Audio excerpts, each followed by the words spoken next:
Hello everyone, क्या हाल चाल? बढ़िया होंगे आप सभी। तो आइए स्टार्ट कर लेते हैं नेक्स्ट टॉपिक। तो एग्जाम आने ही वाला है, उससे पहले मुझसे जितने हो सके उतने टॉपिक मैं कवर कर दूंगा। तो फाइकोलॉजी में जो हमारा टॉपिक है वो है एल्गल ब्लूम के ऊपर बात करेंगे। तो एमएससी फर्स्ट सेम का काफी इंपॉर्टेंट टॉपिक है फाइकोलॉजी में, क्योंकि एल्गल ब्लूम के ऊपर भी एक क्वेश्चन आ जाता है। तो मेरा नाम आप सब जानते ही होंगे, मेरा नाम सूरज है और मैं एमएससी फर्स्ट सेम का स्टूडेंट हूं। तो बात कर लेते हैं एल्गल ब्लूम के ऊपर। तो ये एल्गल ब्लूम आपके इसमें टॉपिक दिया होगा या फाइटोप्लैंक्टन करके एक टॉपिक दिया होगा। तो ये होता क्या है? तो एल्गल ब्लूम क्या है? An algal bloom is a rapid increase, यानी कि ये अचानक से ग्रोथ हुई किसमें? In the population of algae in aquatic ecosystem. इसका मतलब क्या है? एल्गल ब्लूम क्या होता है? An algal bloom is a rapid increase in population of algae in aquatic ecosystem, यानी कि ये जो वाटर इकोसिस्टम है उसमें एल्गी की ग्रोथ इनॉर्मसली बढ़ जाए, यानी अचानक से इतनी ज्यादा ग्रोथ हो जाए कि वो वाटर बॉडी को पूरी तरीके से कवर कर ले। इस केस में क्या होगा कि एल्गी की पॉपुलेशन इतनी ज्यादा हो जाएगी कि वो पूरी वाटर बॉडी को कवर कर लेगी और चारों तरफ जो है एल्गी ही एल्गी नजर आएगी, यानी कि आप जहां भी निगाह डालोगे वहां एल्गी, यानी कि ये क्या होगा? एल्गी की पॉपुलेशन में वृद्धि हुई। तो इसको एल्गल ब्लूम कहते हैं। एल्गल ब्लूम्स में अगर इन फ्रेश वाटर, यानी कि जो एल्गल ब्लूम होता है ये साफ पानी में भी हो सकता है। चाय भी पी लेता हूं क्योंकि रात का समय है। अभी मेरी घड़ी में बज रहा है 11:14, यानी 15 होने ही वाला है। तो 11:14 हो रहे हैं। तो उस समय ये लेक्चर रिकॉर्ड कर रहा हूं क्योंकि आज तारीख कितनी है? 5 और ना 5 आई जाएगी, 4 तारीख है, कुछ देर में 5 जाएगी, 7 को तो अपना पेपर ही है। तो एल्गल ब्लूम्स में अगर इन फ्रेश वाटर, यानी कि ये साफ पानी में हो सकता है, और किसमें हो सकता है? मैरीन इन्वायरमेंट, यानी कि जो ये समुद्री पानी है वहां पे भी हो सकता है। और कहां देखने को मिल सकता है? सर ब्रैकिश वाटर में देखने को मिल सकता है। अब ये ब्रैकिश वाटर क्या होता है? देखो, सबसे पहला फ्रेश वाटर। फ्रेश वाटर क्या हो सकता है? देखो, आपने देखा होगा, रिवर देखी होगी, चलता पानी ना ठहरा पानी सड़ने लगता, बहता निर्मल होता है। ये कविता थी जो हम स्कूल में गाया करते थे।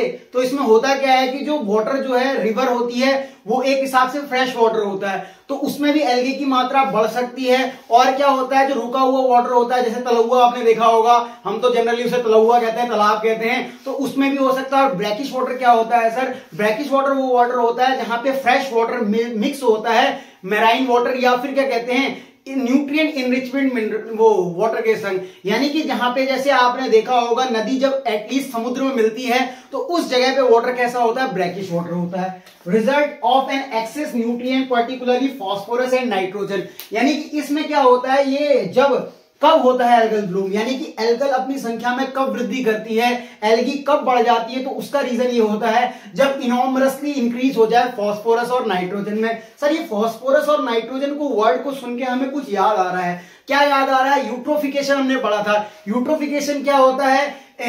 इनहांस हो जाता है न्यूट्रिएंट की कंडीशन फास्फोरस और नाइट्रोजन की, किसमें? वाटर में। जब न्यूट्रिएंट का इंक्रीजमेंट होता है एल्गी ग्रोथ करती है और उसे क्या कहते हैं? यूट्रोफिकेशन, यानी नेचुरल एजिंग ऑफ वाटर या रिवर, जो भी आप कह सकते हो। सेम यहां पर भी यही है, जब फास्फोरस और नाइट्रोजन बढ़ जाएगा, यानी यूट्रोफिकेशन किसके अंदर आ सकता है? एल्गल ब्लूम के अंदर आ सकता है। यानी कि जब वाटर में excess amount of mineral nutrients हो जाएंगे, particularly phosphorus and nitrogen, their growth cause for other plant to die, यानी अगर एल्गल ब्लूम ज्यादा हो जाएगा, यानी एल्गी की ग्रोथ ज्यादा हो गई, तो चारों तरफ एल्गी ही एल्गी हो गई, तो वो क्या करेगी? अदर प्लांट्स एनिमल को क्या कर देगी? डाई कर देगी।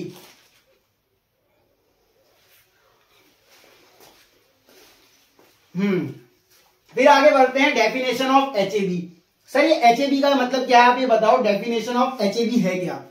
हाँ, तो एचएबी का मतलब क्या होता है? Harmful algal Bloom. एचएबी की फुल फॉर्म हो गई हार्मफुल एल्गल ब्लूम। अब हम इसका करें क्या? तो देखो, a harmful algal bloom HAB is a bloom of a certain type of algal species that produce toxin as it blooms or dies। यानी कि क्या कह रहा है? एक हार्मफुल एल्गल ब्लूम क्या होता है जिसको HAB कहते हैं, is a Bloom of certain type of algal species, यानी कुछ एल्गी की स्पीसीज दैट प्रोड्यूस टॉक्सिन, यानी कुछ जो है टॉक्सिन को प्रोड्यूस करती है, यानी जहर को प्रोड्यूस करती हैं। तो टॉक्सिन, वेनम आपने सुना है, तो कुछ क्या प्रोड्यूस करती है? टॉक्सिन करती हैं। इट एज इट ब्लूम्स और डाइज, यानी उससे क्या होता है? मर जाते हैं। ये देखो ब्रुश भी निकल रहा है, रात में ऐसी चीजें होती है, मुझसे कॉलगेट वोलगेट मैं ब्रुश शाम को करता हूं, अकॉर्डिंग टू इंटरनेशनल काउंसिल, यानी कि international council of exploration of seas in 1984, 1984 में क्या हुआ, exceptional blooms have been defined as those which are noticeable, यानी 1984 में एक सर्वे के दौरान अकॉर्डिंग टू इंटरनेशनल काउंसिल, जिन्होंने सर्वे कराया, एक्सप्लोर किया सीज को 1984 में, exceptional blooms have been defined as those which are noticeable particularly general public directly और indirectly through their effects such a visible discoloration of water, यानी कि जो पब्लिक्स के डायरेक्टली और इनडायरेक्टली तरीके से वाटर को जो है खराब किया गया, जिससे पता चला कि वाटर का डिसकलरेशन हो गया, यानी वाटर का जो कलर बदल गया, फोम प्रोडक्शन हुआ उसमें, फिश और इनवर्टिब्रेट मोर्टेलिटी, यानी मोर्टेलिटी मतलब फिश और इनवर्टिब्रेट उसमें मरने लगे, और टॉक्सिसिटी टू ह्यूमंस, यानी ह्यूमन में भी क्या हो गई, टॉक्सिसिटी पाई गई। ठीक है, ब्लूम्स आर सिंपली, यानी ब्लूम्स होता क्या है, blooms are simply high concentration of algal cell, यानी कि जब वाटर बॉडी में एल्गल सेल की मात्रा बहुत ज्यादा हो जाए। आपसे कोई कहे ब्लूम क्या है, तो ब्लूम आप सिंपली यही कहोगे जब एल्गी की जनसंख्या बहुत ज्यादा हो जाए वाटर में जब एल्गी की जनसंख्या बहुत ज्यादा हो गई तो वो क्या करेगा, चारों तरफ एल्गी की जनसंख्या बढ़ जाएगी, जिससे एल्गल ब्लूम आ जाएगा। ए ब्लूम इज फॉर्म्ड बाय और रैपिड इंक्रीज और accumulation in the population of alga in water system, ये आपको बता दिया। Dense Bloom near the surface, यानी जहां पे डेंस ब्लूम होगा किसके पास, सरफेस के पास, में resemble as a green layer और पेंट की तरह। आपको ऐसा लगेगा कि अगर एल्गी की जनसंख्या ज्यादा हुई, अगर हरी एल्गी वहां पे ज्यादा होगी, एल्गी की 3 क्लासेस होती हैं, आपने पढ़ा है, एक तो क्या पढ़ा हमने कि हाँ ग्लोरोफाइसी ब्राउन, ये वाली चीजें आपने सुनी है, ब्राउन एल्गी, रेड एल्गी और क्या कहते हैं ग्रीन एल्गी। तो अगर ग्रीन एल्गी की जनसंख्या ज्यादा होगी तो पेंट किस तरह से आएगा सर, ग्रीन कलर का आएगा। और क्या है, algal Bloom often accumulate on the surface of water bodies giving the water green भी अपीयरेंस दे सकता है, ब्राउन दे सकता है, रेड अपीयरेंस दे सकता है। एल्गल ब्लूम में अकर इन फ्रेश वाटर, यानी साफ पानी में हो सकता है। ब्रैकिस, जहां पे क्या कहते हैं वो फ्रेश वाटर मिक्स होगा किसके संग, मिनरल वाले वाटर के संग, as well as marine environment, यानी ये तीनों एनवायरमेंट में हो सकता है। इसको आप नोट करो, हम आगे बढ़ते हैं, तब तक मैं कुछ स्लाइड्स को लिख लेता हूं, आप इसको नोट कर लो।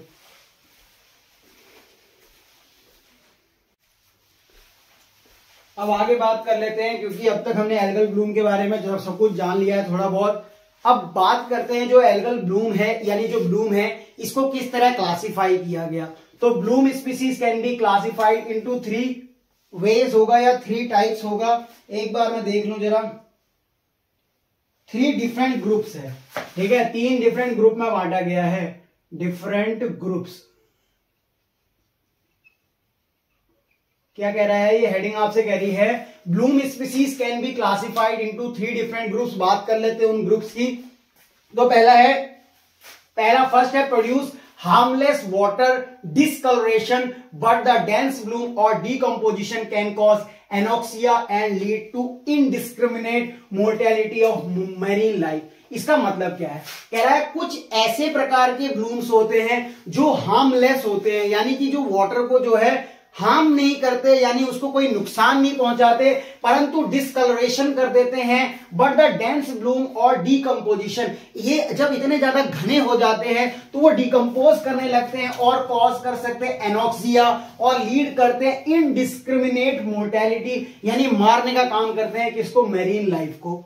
अगला क्या है, species which are not toxic to human, यानी कुछ ऐसे ब्लूम्स होते हैं या ब्लूम की ऐसी स्पीसीज होती है जो ह्यूमन के लिए तो टॉक्सिक नहीं होती, यानी ह्यूमन को कोई भी प्रकार की हानि नहीं पहुंचाती, but harmful to fish and invertebrates. ये क्या कहते हैं, फिश के लिए तो हानिकारक हो सकती है और इनवर्टिब्रेट के लिए भी हानिकारक हो सकती है।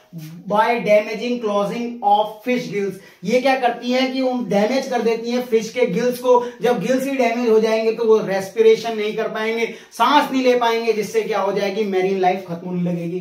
तीसरा पॉइंट क्या कह रहा है, species which produce potent toxin, यानी जिसके पास इतनी अपार क्षमता है कि वो उसके पास वो पोटेंसी है कि वो टॉक्सिन बना सके, causing a variety of gastrointestinal and neurological illness to human and animals. कह रहा है देखो किस तरह से क्लासिफाई किया। पहला है हार्मलेस, यानी जो हानि नहीं पहुंचा रही है वाटर को, वो क्या कर रही है, वाटर का डिस्कलरेशन कर दे रही है। उसके डेंस होने से, इकट्ठा होने से क्या हो जा रहा है, वाटर में जो है ऑक्सीजन की कमी हो जा रही है, जिससे मोर्टेलिटी ऑफ मेरीन लाइफ हो रही है। दूसरा क्या है, कुछ ऐसी स्पीसीज होती हैं जो नॉट टॉक्सिक होती है ह्यूमन के लिए, यानी ह्यूमन के लिए तो टॉक्सिक नहीं होती, बट वो डैमेज कर देती हैं gills of fishes and invertebrates के जो क्या कहते हैं, जो सांस लेने के लिए क्लॉज वगैरह हैं, उनको डैमेज कर देती है, जिससे वो मर जाते हैं। और कुछ ऐसे होते हैं जिनके पास अपार क्षमता होती है टू सिक्रीट पोटेंट टॉक्सिन, वो क्या करते हैं, टॉक्सिन्स को सिक्रीट करते हैं, जिससे क्या होता है, कई प्रकार की गैस्ट्रो इंटेस्टाइनल ट्रैक्ट इन्फेक्शन हो जाता है, यानी स्टमक में कई प्रकार का इन्फेक्शन हो जाता है, यानी पेट खराब होने लगता है। फिर हमें याद आता है डॉक्टर,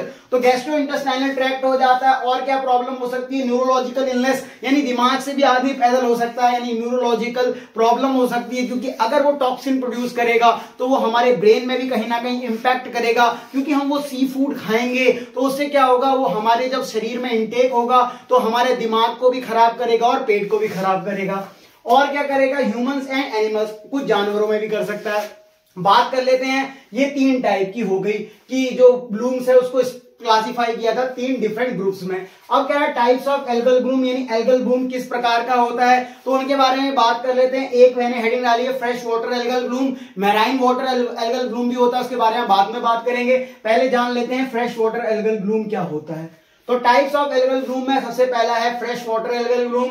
इसमें भी जो दिया है वो ब्लू ग्रीन एल्गी। अब ये ब्लू ग्रीन एल्गी क्या होता है, cyanobacteria. Cyanobacteria is an example of blue green algae. तो बात कर रहा है ये क्या करते हैं, harmful toxic surface dwelling scum forming genera, यानी कुछ ऐसे होते हैं जो हार्मफुल टॉक्सिक सिक्रीट करते हैं, सरफेस डिवेलिंग यानी सरफेस को घेर लेते हैं, स्कम फॉर्म करते हैं। कुछ जेनेरा ऐसे हैं जिसके एग्जांपल है एनाबीना, नोडुलेरिया, माइक्रोसिस्ट। उसके बाद कह रहा है जो सरफेस, सब सरफेस ब्लूम फॉर्मर्स होते हैं, यानी एक तो सरफेस है यानी नीचे वाला, उसके ऊपर सब सरफेस, उसके एग्जांपल आपके सामने दिया है स्पर्मोप्सिस और ऑसिलाटोरिया।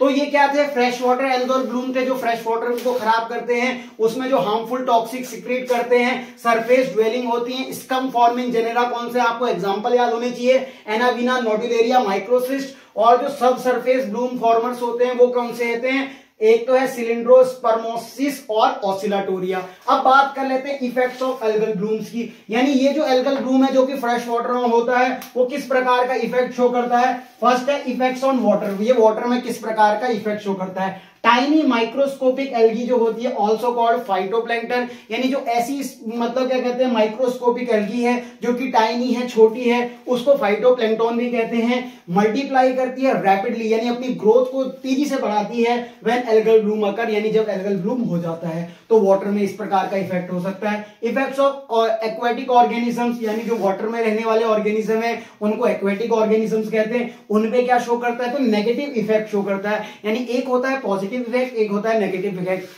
पॉजिटिव इफेक्ट उसके लिए शो करता है जो बेनिफिशियल हो, और नेगेटिव इफेक्ट उसके हार्मफुल इफेक्ट को शो करता है। तो इफेक्ट्स ऑन एक्वेटिक ऑर्गेनिज्म में क्या करता है, ये नेगेटिव इफेक्ट देता है ऑन एक्वेटिक स्पीसीज, डाई कर देता है of many creatures because of the depletion of oxygen when Bloom is decay. होता क्या है, जब एल्गल ब्लूम की जनसंख्या ज्यादा होगी, यानी एल्गी की मात्रा ज्यादा हो जाएगी, वो वाटर बॉडी को पूरी तरीके से घेर लेगी। उससे क्या होगा, जो वाटर बॉडी पूरी तरीके से घिर जाएगी तो जो ऑक्सीजन थी उसकी डिप्लीशन होने लग जाएगी, उसमें कमी होने लग जाएगी, क्योंकि वो वाटर की जैसे ऑक्सीजन तो मतलब वो लेते जा रहा है एल्गी, और साथ में क्या कर रहा है, जो फ्रेश मतलब जो वाटर में क्या थे एनिमल्स थे उनको ऑक्सीजन चाहिए, वो ऑक्सीजन और खींचेंगे तो वाटर में क्या हो जाएगा, ऑक्सीजन की कमी हो जाएगी, और ऑक्सीजन की कमी होने से क्या होगा, जो मैराइन लाइफ थी वो खत्म होने लगेगी। उसके बाद क्या कह रहा है, इफेक्ट्स ऑफ ह्यूमन हेल्थ, यानी ह्यूमन हेल्थ में किस प्रकार से इफेक्ट हो सकता है, तो नेगेटिव इफेक्ट है ह्यूमन के हेल्थ पे due to the consumption of seafood and infected with toxin, यानी जो ह्यूमन है वो क्या करता है, इन सी फूड पर भी डिपेंडेंट है। आप बात करें तमिलनाडु की, केरला की, और क्या कहते हैं गोवा की, और कहाँ के जो तटीय इलाके हैं मैं ज्यादा याद नहीं रखता, हाँ ये पुडुचेरी वगैरह, इन इलाकों में क्या होता है, सी फूड दबा के खाया जाता है। आप बात करें पूरब कहाँ होता है, पूरब, पश्चिम, उत्तर दक्षिण। तो दक्षिण वाले इलाकों में क्या होता है कि क्या कहते हैं, सबसे ज्यादा सी फूड का कंजप्शन होता है। अगर उस जगह पे एल्गल ब्लूम होगा तो वो क्या होगा, उस जगह पे जो टॉक्सिन सीक्रेट होंगे वो सी जो फिशेस है उनको क्या करेगी, डाई करने का काम करेगी या उनको पहले से मारने का काम करेगी। इन द केस अगर ह्यूमन उन फिशेस को खाता है और उन सी फूड का कंजप्शन करता है तो क्या होगा, उससे कई प्रकार के जो टॉक्सिन उसमें थे वो टॉक्सिन ह्यूमन के शरीर में भी पहुंच जाएंगे और क्या करेंगे, गैस्ट्रोइंटेस्टाइनल इन्फेक्शन कर देंगे और न्यूरोलॉजिकल इलनेस कर देंगे। तो सबसे पहला जो था टाइप्स ऑफ एल्गल ब्लूम में फ्रेश वाटर एल्गल ब्लूम हो चुका है। उसके बाद बात करते हैं मैराइन एल्गल ब्लूम की, इसको नोट कर लो।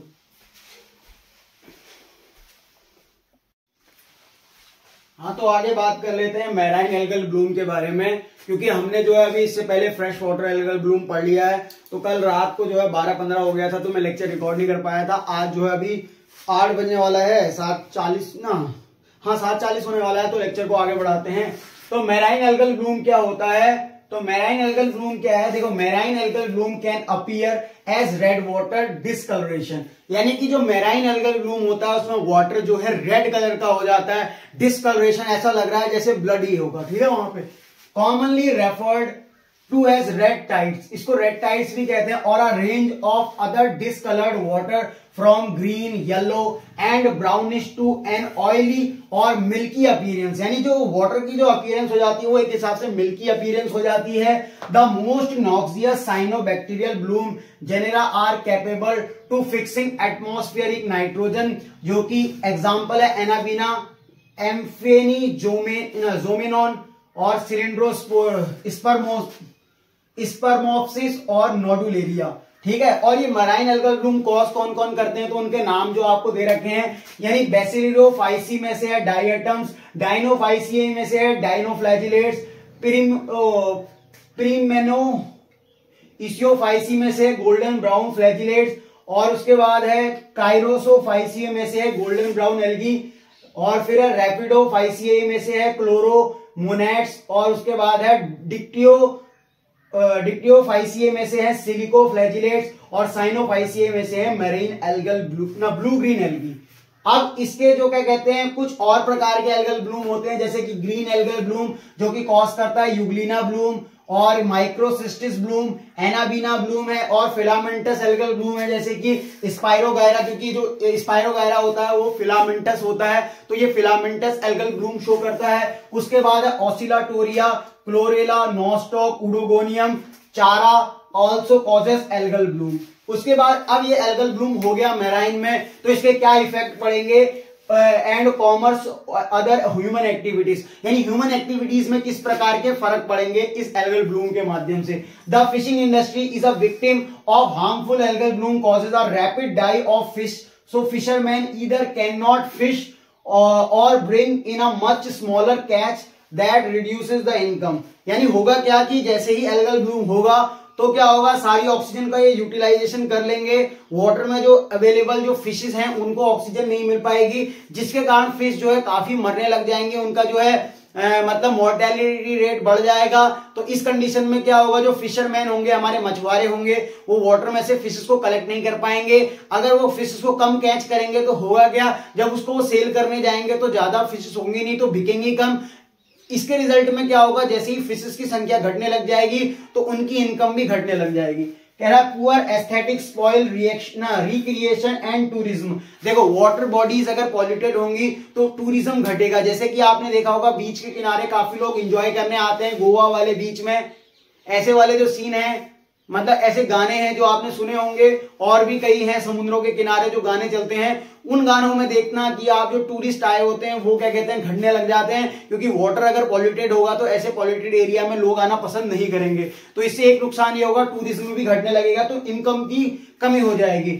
बट इसकी एक जो एडवांटेज है या पॉजिटिव इफेक्ट है, इससे नाइट्रोजन फिक्सिंग होगी, यानी नाइट्रोजन ज्यादा बनेगी, तो होगा क्या, positive effect in aquatic ecosystem, ये इसका एक पॉजिटिव इफेक्ट है। बाकी सब इसके डिसएडवांटेजेस है। फिर है effects on people and wild life. अब अगर वाटर पॉल्यूशन हो रहा है तो इससे पीपल पे क्या इफेक्ट होंगे, वाइल्ड लाइफ पे क्या इफेक्ट होंगे, और पेट्स पे क्या इफेक्ट होंगे, बात कर लेते हैं। HAVs यानी harmful algal blooms causes can cause illness and death of humans. यानी कि ये टॉक्सिन सिक्रीट करते हैं एल्गल। तो क्या होता है कि इससे क्या हो सकता है, टॉक्सिन जैसे ही सिक्रीट होगा तो इससे लोग जो है एक तो न्यूरोलॉजिकल इलनेस आएगी, गैस्ट्रोइंटेस्टाइनल ट्रैक्ट इन्फेक्शन हो जाएगा, और क्या होगा, डेथ भी हो सकती है ह्यूमन की, पेट्स एंड वाइल्ड लाइफ की। क्योंकि जो है वो पानी अगर पेट्स भी पी रहे हैं, वाइल्ड लाइफ वाले भी पी रहे हैं, यानी एनिमल्स जंगली जानवर भी पी रहे हैं, तो उनकी डेथ हो सकती है। सिम्टम्स इंक्लूड्स, ऐसे कौन कौन से सिम्टम्स हो सकते हैं जो उस वाटर को पीने से या पॉल्यूटेड एरिया में से जाने से क्या क्या सिम्टम्स आ सकते हैं। एक तो स्किन में रैशेस हो सकती हैं,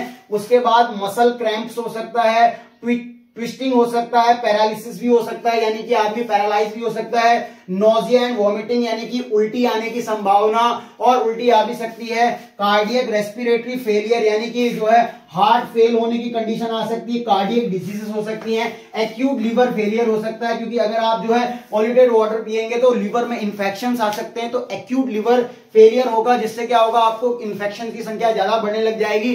अब ऐसे कौन से फैक्टर्स हैं जो कि प्रमोट करते हैं HABs को, उनके बारे में बात कर लेते हैं। पहले आप इसको नोट कर लीजिए।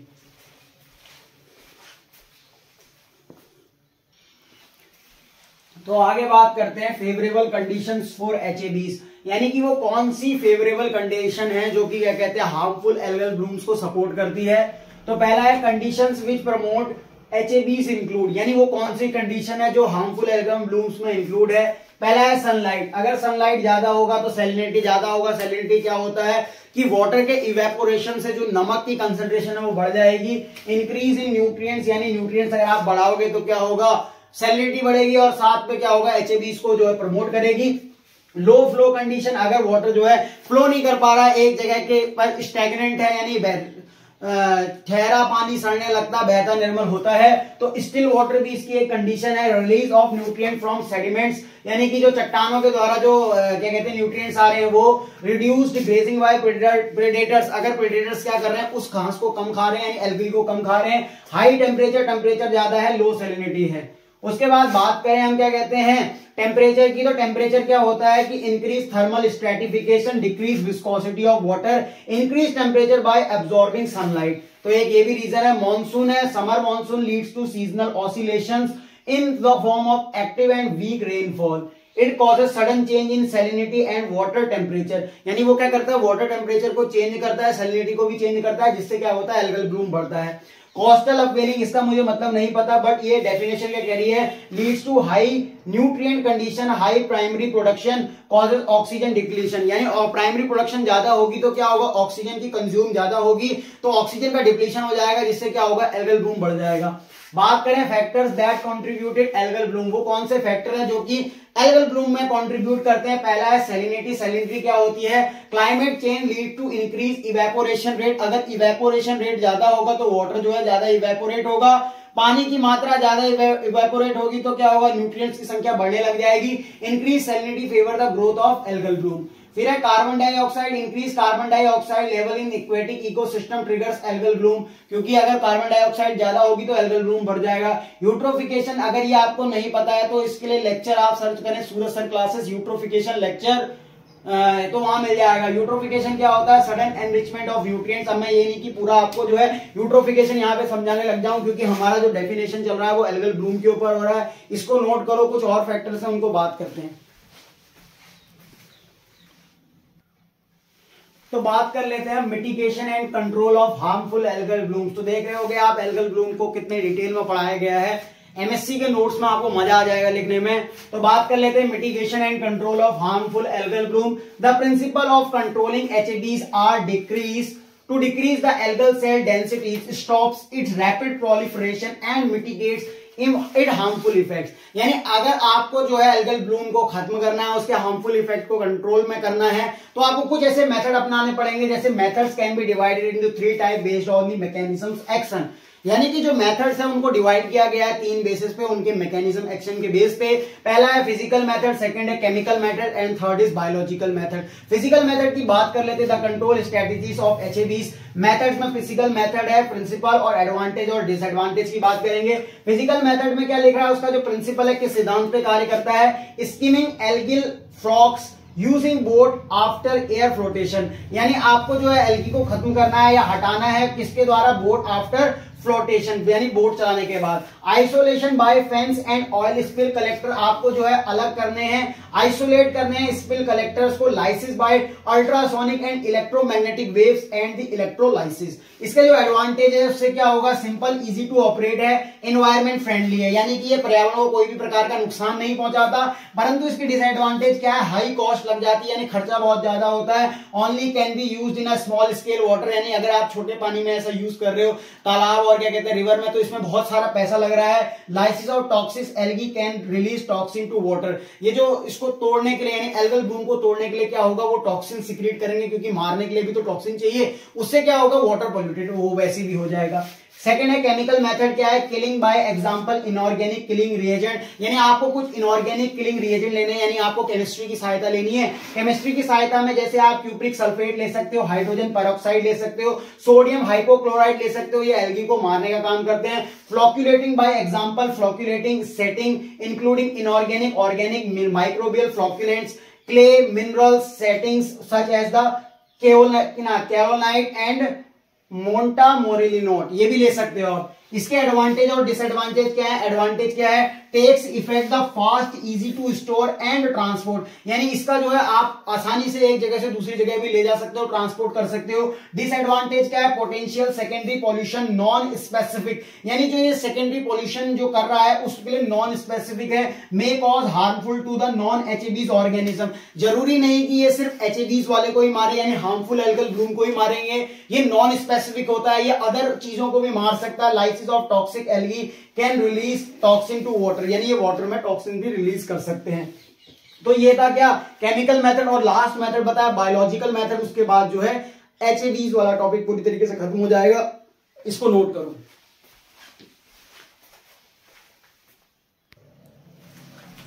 तो आइए चलते हैं mitigation and control of harmful algal blooms में जो लास्ट मेथड बताया जैसे बायोलॉजिकल मेथड, उसके ऊपर बात कर लेते हैं। तो मेथड क्या है, बायोलॉजिकल मेथड है, इसका जो प्रिंसिपल सिद्धांत क्या कहता है, प्रेडेशन बाय एग्जांपल जू plankton and filter feeding shellfish. हम क्या कर सकते हैं, प्रेडेशन का यूज कर सकते हैं, जो कि जू प्लैंक्टन होते हैं, ये किसको खाते हैं, फाइटोप्लैंक्टन को खाते हैं। देखो जू प्लैंक्टन डिपेंड होते हैं फाइटोप्लैंक्टन पर या एल्गल पर, तो ये अगर हम जू प्लैंक्टन का इंटरवेंशन करेंगे तो वो क्या करेंगे, खाना शुरू कर देंगे, प्रेडेशन करना चालू कर देंगे। फिल्टर फीडिंग शेलफिश को ला सकते हैं, शेलफिश क्या करेगी, इनको खाना शुरू करेगी। एंजाइमोलाइसिस ऑफ पैरासिटिज्म बाय बैक्टीरिया, हम क्या कर सकते हैं, बैक्टीरिया को उसमें डाल सकते हैं, वायरस एंड और पैरासिटिक डायनोफ्लैजिलेट्स, जो कि उसको फीड करने का काम करेंगे। न्यूट्रिएंट कंपटीशन ऑफ और एलिलोपैथी हो जाएगी वहां पे। इसका एडवांटेज और डिसएडवांटेज क्या है, एडवांटेज तो ये है इन्वायरमेंट फ्रेंडली है, क्योंकि हम क्या कर रहे हैं, एक स्पीशीज को उसमें इंटरवेंट कर रहे हैं, जिससे क्या हो रहा है, वो उसको खा रही है, तो यानी कि एक हिसाब से इन्वायरमेंट फ्रेंडली है। Some virus and parasitic dinoflagellates are specific to algal cell, यानी कुछ ऐसे होते हैं डायनोफ्लैजिलेट या वायरस जो कि स्पेसिफिक होते हैं, सिर्फ वो एल्गल सेल्स को ही खाएंगे और चीजों को नहीं खाएंगे। परंतु इसका डिसएडवांटेज क्या है, may cause invention of alien species, हम क्या कर रहे हैं, उसमें कॉज कर रहे हैं, एलियन स्पीसीज को डाल रहे हैं। प्रॉब्लम्स ऑफ कल्टीवेशन, यानी कि एलियन स्पीसीज आएंगी तो उनको कल्टीवेट करने में प्रॉब्लम होगी और उनकी स्टोरेज करने में प्रॉब्लम होगी, और एक स्थान से दूसरे स्थान पर ला रहे हैं, ट्रांसपोर्टेशन में दिक्कत होगी। Timelines not suitable control fields HABs, जिससे क्या होगा कि सूटेबल कंडीशन नहीं हो पाएगी हार्मफुल एल्गल ब्लूम्स को खत्म करने के लिए, और साथ में क्या होगा, एलियन स्पीसीज के आ जाने के कारण वो जो नेचुरल स्पीसीज है वो भी खत्म होने लगेंगी। लो प्रेडेशन रेट हो जाएगा, और toxin algae by filter feeding animals, lysis of algae, यानी एल्गी का जैसे ही ब्रेकडाउन होगा टॉक्सिक एल्गी रिलीज करेगी टॉक्सिन टू वाटर। यानी कि इसका एडवांटेज भी है डिसएडवांटेज भी है। हमने हार्मफुल एल्गल ब्लूम्स को खत्म करने के लिए जो mitigation and control of harmful algal blooms है उसको पढ़ लिया है, यानी एल्गल ब्लूम के ऊपर डिटेल में वीडियो आ चुकी है, अब आने वाली है आपके सामने। अगर इसके बाद भी आपको एल्गल ब्लूम जो है क्लियर नहीं होता है, इसमें साफ साफ गलती आपकी है, क्योंकि मैंने जो है पूरी मेहनत से एल्गल ब्लूम वाले टॉपिक को पढ़ाया है। अगर आपको नहीं आता है, इसमें आप जिम्मेदार हैं, मैं नहीं। तो थैंक यू एवरीवन आप सभी का सपोर्ट करने के लिए। इसी तरीके से पढ़ाई करते रहें। All the very best, bye bye, मिलते हैं नेक्स्ट लेक्चर में जो कि जल्द ही आएगा। तो थैंक यू।